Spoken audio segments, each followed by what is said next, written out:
Um, oh, thank you, Chelsea, for starting to record it. I'll start over. Like I said, I'm Amy Decker. I'm at Garland High School, and I'm the Edgenuity coordinator and textbook coordinator. And through all this virtual mess, I've been given, like, I found my hidden talent, and I love to create things online. And let's give a little background on this. So, what we did is it started with the Magnet Fair. I think it was back in October. And they gave the district hired a company that was did virtual events, and it was great, but as you can see, there was no room for personalization. We could put our banners in there, but we couldn't, we couldn't even put our mascot on there, so it was kind of boring. And everything linked. We learned how to put a join a live meet on there, and I did put the GHS interactive map. It's with Gina Lee and elective courses.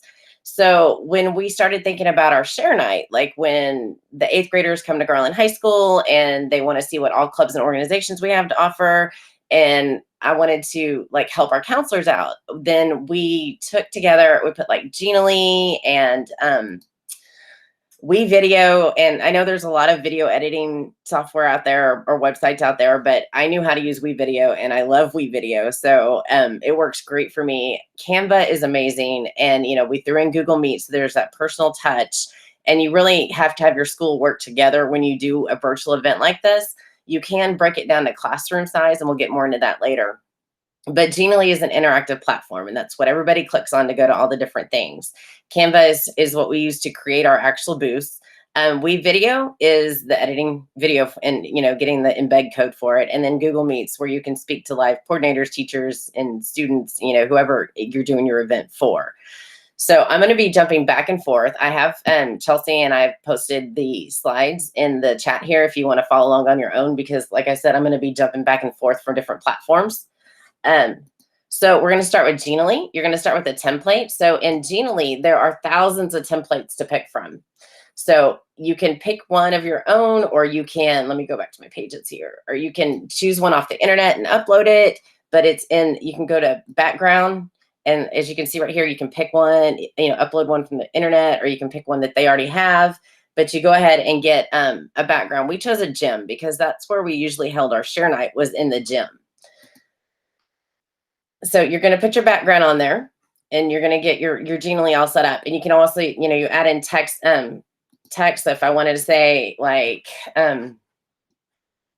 drag it over here, and I can just type in real easy, GHS share night. And you can make it in any font you want. You can, spread it out. Y'all should know how to edit. This isn't like teaching you exactly how to use Genially or Canva or anything. It's kind of putting them all together is what this session is for. So you're going to pick your background, you're going to upload it. And the main thing I have to like give you as advice is go ahead on your pages and make a few copies of your basic background. It will save you time. Always have a blank one under the one you're using. And I'll show you what I mean when I pull up my example at the end.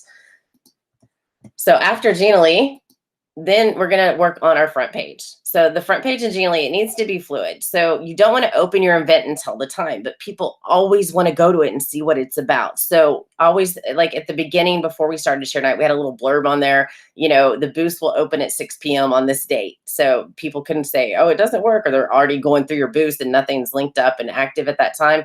And a big thing that we push at Garland High School, and I think everybody should do it, is be sure to always brand. So as you can see in my Genially here, I have our logo right there, and it's on our booths. Like if you can tell in the booths, I have it on the booth. So you always brand with your mascot, with your emblem. You should always brand. That's a big thing. So when our GHS share night was our front page, this is what it looked like. And Gina King and I did it. Love Gina King. And so we have our little Twitter blurb here that we always use, choose the original. And, it kind of says what it is. Now, before this night started, we actually had, like I said, the blurb on here that the booth will open up at 6 p.m. and everything will be active. On the front page, we did have the information booth, which Gina and I manned that night. And, so if somebody says, I don't know what to do, they can't figure out to hit the next button, they could always click on the information booth, and they were directed straight to a Google Meet. And I'll show y'all how to do that had Gina and I in there, and we would actually sit there and, talk them through how to use the different go to the different booths and things in the event. So you're going to start building your booth. And if you haven't used Canva, it's amazing. And there's a link here in my slides that will get you a free educator account, which opens it up to so many more possibilities than just using the free Canva account. You do have to, I think, submit your teaching certification, and it takes a few days, but once that's open, it's yours. So it does help a lot. And what we did was we created a 2-inch by 2-inch design, and then we picked a booth from the elements. So in Canva, I've got a booth here, and like this one, I can change the colors on it. So you can go to elements and you can type in booth. And of course, it's going to pull up phone booths and everything, and you can just start searching through it, and you can find ones that'll fit your need. So I think we chose this one right here, and when you put it in, see, it's the black and white version of it. And you can change the colors of it. And then you can add your text into it. You can choose different booths for different things. But basically, you're going to build your booth. And how to build it is, it works really well if you get like pictures from the actual group of the kids. And remove.bg is one of my favorite sites. I'm going to put this into the chat. That will take a picture and it will remove the background for you. So then you can just upload it into Canva, and you just kind of position them how you want, and then you layer it to the background, and you've got your booth with your kids in it. And then the main thing with Canva that you have to remember is you can fill it with Bitmojis, graphics, pictures. You can put backgrounds into it. I kind of went a little crazy. You'll see some of them toward the end, but make it personal, because that's what you're showing people that are coming to your virtual event, who you really are. And I think it's really important to that personal aspect of it that was missing in the magnet fair. That was kind of, everybody's booth looked the same, and I like it to be different. So when you're adding to your booth, the main thing with Canva is you can download a transparent background and put it straight into Genially. So in Canva, after you after you get your booth, you're going to go to download, and you're going to make sure you click the transparent background, and you make sure you pick your page so you're not downloading every stinking page. And then you're going to hit done, and then you're going to download it. And so it's going to take its time for me right here.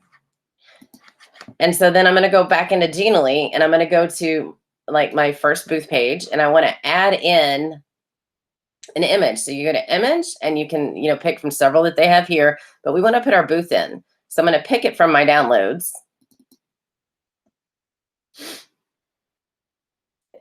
And it loads it up over on the side. And when it's done, I can click it in, and then I'm going to shrink it down and make a booth. And of course, I would put like the name of the what organization it is or whatever into the booth before I downloaded it. Have everything you need, and you can always like delete them and start over if you need to get another one from Canva. That happened several times too. And then in Genially, like I said, you need to resize it. And so you're building your pages. So you're going to go through Genially, and you're going to build all your different pages with booths listed on all of them. Then you have to go in, and each page will link to a booth. So when you've got your booths built on all the pages, this is what our fine arts page look like. We have, our film, our color guard, everything. And in our example that I'll show you at the end, when they clicked on this, it took them to the actual booth page. So the booth pages, let me scroll down just a tad here, is you just add a blank page, and you copy the booth that you want, you paste it into the page. So if I want to copy this one, I'm just going to copy it here, and I want to add a page, blank page, and I'm going to move it on down to the bottom. It didn't move right. Move that back up. Okay, so, and then on here, you can just paste it. And I'm going to make it big, because this is the booth's actual page here.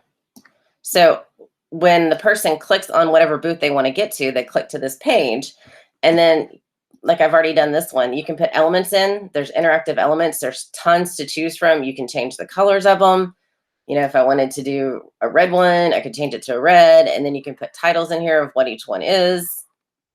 And so what we did at Garland High to make it virtual was adding in all the extras. So the extras, you can add in videos, you can add in links to live meets, you can add in questions via email, you can do a Google form for contact information. The possibilities are pretty much unlimitless. Sorry. So to add the video, you have the group create their own video and you upload it from WeVideo and you get the embed code. So in WeVideo, after you've created the video here, you can finalize it out and then you can get the embed link. So on here, I would just take this. Now, if you look in the embed code, this is one thing I did learn. It's got the height at 852 and the width at 852 and the height at 479. So whenever I put the embed link into WeVideo, you have to learn that you're gonna have to change the size of it. So make sure your sizes match when you put them in.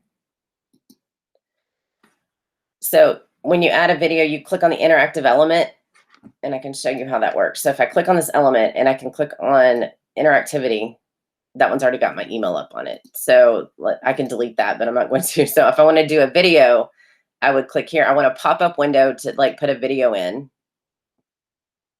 And you're going to go to insert video and then embed code, and you would paste the embed code right there. And I've got that on the Google slide where it's going to be pasted. And then in the embed code, you're going to need to change it. Make sure it's 720 by 1280 so it fits that pop-up window and it's not some little bitty, half video that's not really working. And so when the person visiting your fair clicks on the video icon, they're going to get a pop-up and they can play the video. And what works really well with these videos is send a Flipgrid out to your people. That way you can limit the time they're doing. And then you can take that Flipgrid, download it. And what I had them do is I had them send me pictures of things they did, band marching stuff and things in their event. And then I created the video with the pictures and the directors talking from the Flipgrid and edited it out with music and backgrounds and then downloaded it and then inserted it into the booth. So adding the links for live meets and Google Form, you have each group create their own Google Meet link. You have each group create their own sign up form, and then you can add them to the group's actual page with another little interactive element. And again, it's the same way that you do the video. You just click on link and you type the link in there. Now, the email part is kind of tricky. I do like using Tooltip for that, and it kind of pops up with a little message thing, and it says email such and such, but you do have to write in the code for email, which I've posted in this slide, so you don't have to stress out like I did trying to figure out how to change the code to read an email. But I Googled how do you email from Genially and found it. It's not that hard. So whenever you just add a tooltip in there, it's going to pop up a little message bubble, and you can add in whatever you want it to say. Let's see, I think it's on the next slide. So asking a question, I typed in email Amy Duggar, and I typed in the code for email and what the text is going to say. So when they scroll over it, ask a question, it'll say email Thomas Schubert, and they can click that and it sends whatever email platform they have. It brings up the email for them to email it out. And so when you have a page finally finished for the actual pages, then this is what it's going to look like. So this is what we use for share night, for virtual events. And so if they wanted to see about GHS band, they'd click on that and it shows them the video and has the directors talking and has pictures. And if they want to join the live meet, we had the band directors in there talking, ready to talk to people. Ask a question was an email, and sign me up was a Google form. Another cool thing that I like about Genially is if you go to the interactive elements, again, you've got all the social media network icons. So if they have an Instagram page, I can link this to their Instagram account. Facebook, link it to their Facebook account, so that whenever somebody goes to their page, they can also follow them on all their social media accounts. And that was really neat to let people know where to find information on a consistent basis about these organizations, or to follow them on Instagram, because kids love to do that nowadays. And yeah, I had to learn Instagram. That was not fun, but we're getting there. We're getting there.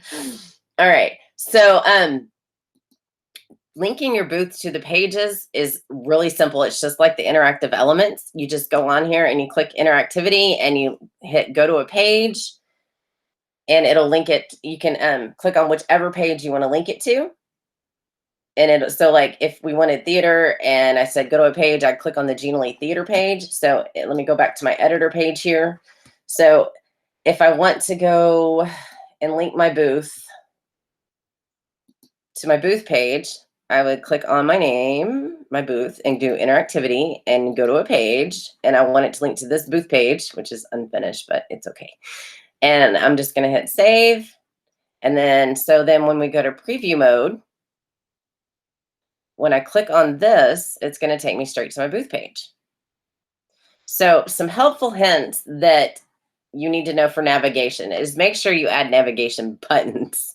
Make sure there's always a way to go back home, the next page, go back a page, just the basic simple navigation buttons. It makes it easy so that when they get to this page, they're not just stuck. Now they can go back, but then you're going to go back through every single page in the Genially, and we don't really want that. We want them to be able to go back to this page, back to the page they came from, and then go to the next booth that they want to visit. So always use a bit.ly to track your number of hits. And the reason I say this is our GHS share night, we had over 900 hits within a matter of a few hours on our share night page, and Genially noticed and they tweeted out, "Way to go, Girl and Owls." It was really neat and exciting because, the company actually noticed us. But now I can still track and see when people are hitting it because I know we're using what I created on other platforms. So like on our GHS student activities Canvas page, we have this. I've modified it down. It doesn't have the meet links, and but it still has the sign up forms, and it still has the email and the videos. And they're still using it. You can also use it to help your counselors or help your classes. Like back in the day, we used to take our kids to all the elective courses so that the teacher could talk to them and tell them what it was like. And so they could actually recruit kids for their classes. But since, COVID, we haven't been able to actually have kids in school. So we actually created a bit.ly for the electives map. And what we did with this one, these are my examples, by the way, is we took a drone up above the school and took a picture of the school. And then we used Genially to let the teachers talk about each of their courses that they teach. So I did the Flipgrid, sent it out to them. They recorded their videos, and I made it look snazzy and then put it into a Genially. So like when you click on career and technology, we have all our career and technology courses here. All these graphics I either got in Genially, or I downloaded from the internet and used remove.bg and put them in here. So you can use any kind of graphics you find. But like if somebody wanted to learn about our SMU engineering program, the video is right there and they can play it. And you can hit next. See, and we've got tons of, and then of course the home. The navigation buttons are very important. Performing arts. We've got our Mighty Owl bands. And this was at the beginning, so some of them aren't as snazzy as they used to be, but so we use this, and this one is actually still getting hits on it because our counselors are sending it, kids trying to pick their schedules and stuff, they're sending it out. And it's also a great way for teachers to advertise their courses and to say what they're doing in their class. So this could be modified into an open house night. This could be modified into a porch party night. For parents that couldn't make it, you could send out a Flipgrid for the teachers to record a welcome message to their students. And you could, do a picture of the school. You can put where their classes are on the school. There's so many possibilities to take events virtual, not just creating the booths. But our share night, that's my masterpiece. So I'm going to have to show y'all that one. And it's in the slides. You have links to it. So you can, go around, play with it, whatever. But this was our share night. And what we did was, we have so many clubs and organizations that I didn't put them all in. I only put the ones that responded, the ones that had something that they wanted to share out with everybody. I put those in there. So you can click on any of these. It's like book club will take you to our librarians page, and you can watch the video about book club. And she created the video for herself, or you can do ask a question, which will go to the email page. Patel, she's our librarian, and they have a Twitter feed. So if you want to follow their Twitter feed, you can click on that and it'll take you to their Twitter page, and you can hit follow. So we have, and we divided it up by just clubs. And then we have our fine arts page with our snazzy color guard. And then I did an athletics page. And as you can tell, the booths are different on each page. I kind of like colored them different, made different booths, set them aside differently. Um, Athletics was a lot, so it kind of ran over to 2 pages. Or then we had our administration. And you can see I have pictures of the counselors. I put Bitmojis of our admin team because they hadn't had their pictures made yet. These were the senior class officers last year. And all these people were in Meets, in their own Google Meet. So if somebody wanted to ask the principal a question during share night, they just click on that Meet and they'd be able to go in and, talk to whichever principal asked them. Counselors were there, student activities. I mean, that's how the whole thing, it really worked. It was amazing. It was a great night. But like I said, it's taking the events virtual, and you just have to create what platform you want to use, what booths you want to use, and use Genially and add in your Google Meet, and it makes it personal. So I know it was only like 21 minutes. I'm sorry, but it was my first presentation. Sorry, guys, I went a little fast. But if you have any questions, please feel free to ask, and you can refer to my slides. And I know I didn't teach exactly like how to use Canva, how to use Genially, but I am more than willing to help y'all learn how to use these platforms. It's just that's a lot to use. What we're doing with this is we're taking all these platforms and putting them together into one to create your own virtual events. So I guess I'll open it up to questions.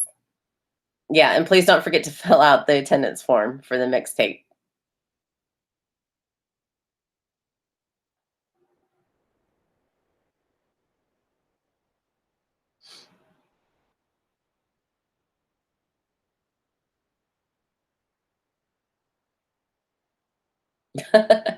App smashed. I did. I app smashed the heck out of it.